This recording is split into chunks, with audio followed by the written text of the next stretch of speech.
আজকে সবজি রান্না করব। এখানে সবজি নিয়েছি কাঁকরোল, পটল, বরবটি, আলু আর মাছ নিয়েছি ছোট সাইজের মৃগেল মাছ। এই মাছ দিয়ে সবজি রান্না করব। সবজিগুলো কেটে ভালো করে ধুয়ে নিয়েছি সবগুলোই। তো চলুন এবারে রান্নাতে চলে যাই। প্রথমে কড়াইয়ে তেল দিয়ে দিচ্ছি। তেল দিয়ে মাছটা ভেজে নিব। মাছটা ভালো করে ভেজে নিব, যেহেতু মাছটা ফ্রিজে ছিল বেশ কয়েকদিন, সেজন্য মাছটা ভেজে নিচ্ছি। এক পাশ ভাজা হয়ে গিয়েছে, উল্টে দিচ্ছি। আর এভাবে কয়েক রকম সবজি মিশিয়ে রান্না করলে বেশ ভালো লাগে খেতে।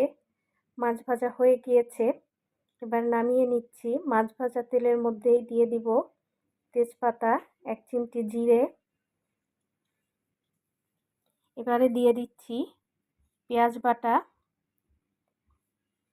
রসুন বাটা, আদা বাটা, লাল মরিচ বাটা, হলুদের গুঁড়ো, জিরের গুঁড়ো।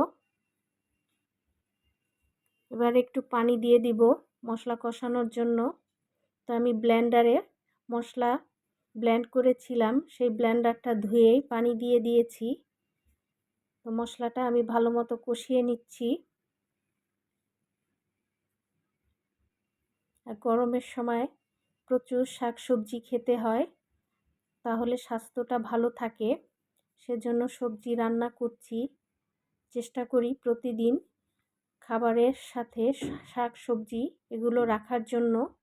তো এবারে সবজি দিয়ে মশলাটা আবার কষিয়ে নিচ্ছি ভালো করে। ঢেকে দিব কিছুক্ষণের জন্য। তো কিছুক্ষণ পরে ঢাকনা খুলে আবারও ভালো করে নেড়ে দিব। এবারে আমি বরবটিটা দিয়ে দিব। বরবটিটা আগে দিলে বরবটি কালো হয়ে যেত। বরবটি সিদ্ধ হতে খুব একটা সময় লাগে না। তো বরবটিটা বেশিক্ষণ রান্না করলে কালারটা নষ্ট হয়ে যায়, সেজন্য আমি পরে দিচ্ছি। তো এবার দিয়ে দিলাম স্বাদ মতো লবণ। লবণ দিয়ে ভালো করে নেড়ে দিলাম। এবারে দিয়ে দিব পানি। সবজিটা ডুবিয়ে আমি পানি দিয়ে দিচ্ছি, সবজি যাতে সিদ্ধ হয়ে যায় আর ঝোলও থাকে সবজির।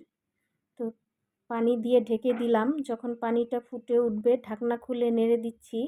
এবার ভেজে রাখা মাছগুলো আমি দিয়ে দিচ্ছি এর মধ্যে, দিয়ে ঢেকে দিব।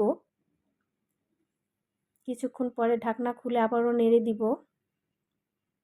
সবজিটা সিদ্ধ হওয়া পর্যন্ত রান্না করব, আর ঝোলটাও কিছুটা কমে যাবে সেই পর্যন্ত অপেক্ষা করছি। তো সবজি সিদ্ধ হয়ে গিয়েছে, ঝোলটাও কমে এসেছে। এবারে নামিয়ে নিব।